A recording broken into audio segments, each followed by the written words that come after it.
Hi, I'm Amy Showalter, live and uncut with some preliminary results from our biennial Grassroots Influence Pulse, also known as the GRIP.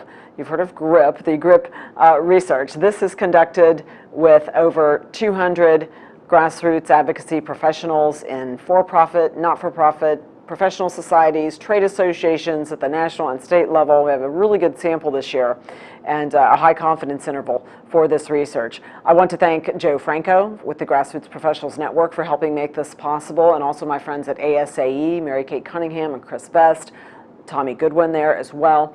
Thank you very much for helping us get this sample up so we have even more reliable data on this. So I've got two parts of this. This is part one, where we look at the univariate correlations. And without getting into all of Dr. Rhoads' scientific language, basically the univariate correlations are the variables that tend to move together with our indicators of legislative success. This research asks people how they're spending their time, what type of grassroots tactics they're using, and most important then, what's working with elected officials. Are they being successful in that? You can do a lot of stuff, but if it's not getting you the result, it really doesn't matter. So first we look at the things that tend to move together towards legislative success. And we define legislative success as, is the lawmaker voting with you more often than in past years? Do you have a better, improved relationship with that lawmaker? Is the relationship with the lawmaker's staff improving?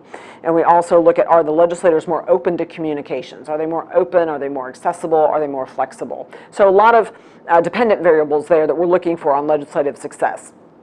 But we find some things move with that. And because I haven't memorized it all, and because it's a lot of data, please bear with me as I share and read some of these things that moved, that attained significance. These are independent variables that attain significance and correlate with those above indicators of success. Conducting more grassroots events. The more grassroots events you conduct, the more people you get on the ground at events, tends to lead to legislative success, tends to move with that. Investing in more face-to-face communications with lawmakers is an indicator. This is a big one. The party in power agrees with your position. Some things are out of your control, yes. So when we find we looked at the context this year as well, the environment, and if the party in the majority is with you, you've got more chance of success. If you're facilitating advocate meetings with the lawmakers in the district, that tends to move towards success. Organizations that have a higher percentage of stakeholders with legislator relationships, the key contact concept there. So we asked folks, what percent of your stakeholders would you say have relationships with lawmakers? And the higher percent, the more that moved towards legislative success. Those who conduct formal research with their stakeholders, and I think that's because when we conduct stakeholder research, we have a nice base of support for what we're doing, and we can validate what we're doing. We're not out there spewing sound bites. We can say that this is something our members actually want, and it lends a lot of authenticity. Lawmakers want to know you're real, they want authentic input, and that leads to legislative success. Also, more time spent conducting grassroots advocate training. The more you're telling your people how to positively and how to be civil when they interact with lawmakers, the more chances that tended to move with those dependent variables of legislative success. So what didn't attain significance? What didn't seem to matter?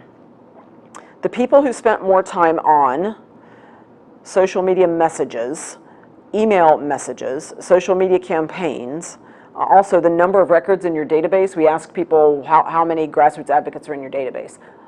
A higher number does not correlate, doesn't move, and it's not correlated with legislative success. That is really key. I've found that to be true in the last iteration of this research. It's something that's not changing as of today. Also, the number of times per month that you conducted grassroots mobilizations or action alerts didn't correlate with success. A lot of times we think, well, if I just keep my people busy and doing a lot of stuff, and if they just nag their lawmakers enough, then we'll be successful. This contradicts that. Just because you're doing 5 and 6 alerts a month doesn't mean that you're going to be successful. We found that 42% of respondents indicated that they conducted 1 alert or mobilization per month. That was the highest percentage in that. And the least was about 16%, didn't do any. So about 42% conducted about 1 alert or mobilization per month. Again, those spending more time, because we ask people how they spend their time. So it's the more time you're spending doing certain things, the less that leads to success in a lot of these situations. And the email piece is something you're going to be hearing more about from Brad Fitch of the Congressional Management Foundation. This correlates with some of the new research he is aware of that some academicians are partnering with him in. So we always do a little victory dance when we have other folks validate our research findings as well. So those are just the univariate correlations. Now what happens with these is they get put into, because they've attained significance, they get put into a logistic regression, which then we can see of those things what tends to predict. That's where the gold is, right? What tends to predict legislative success. I'll share that with you in part 2. Thanks. This is Amy, live and uncut.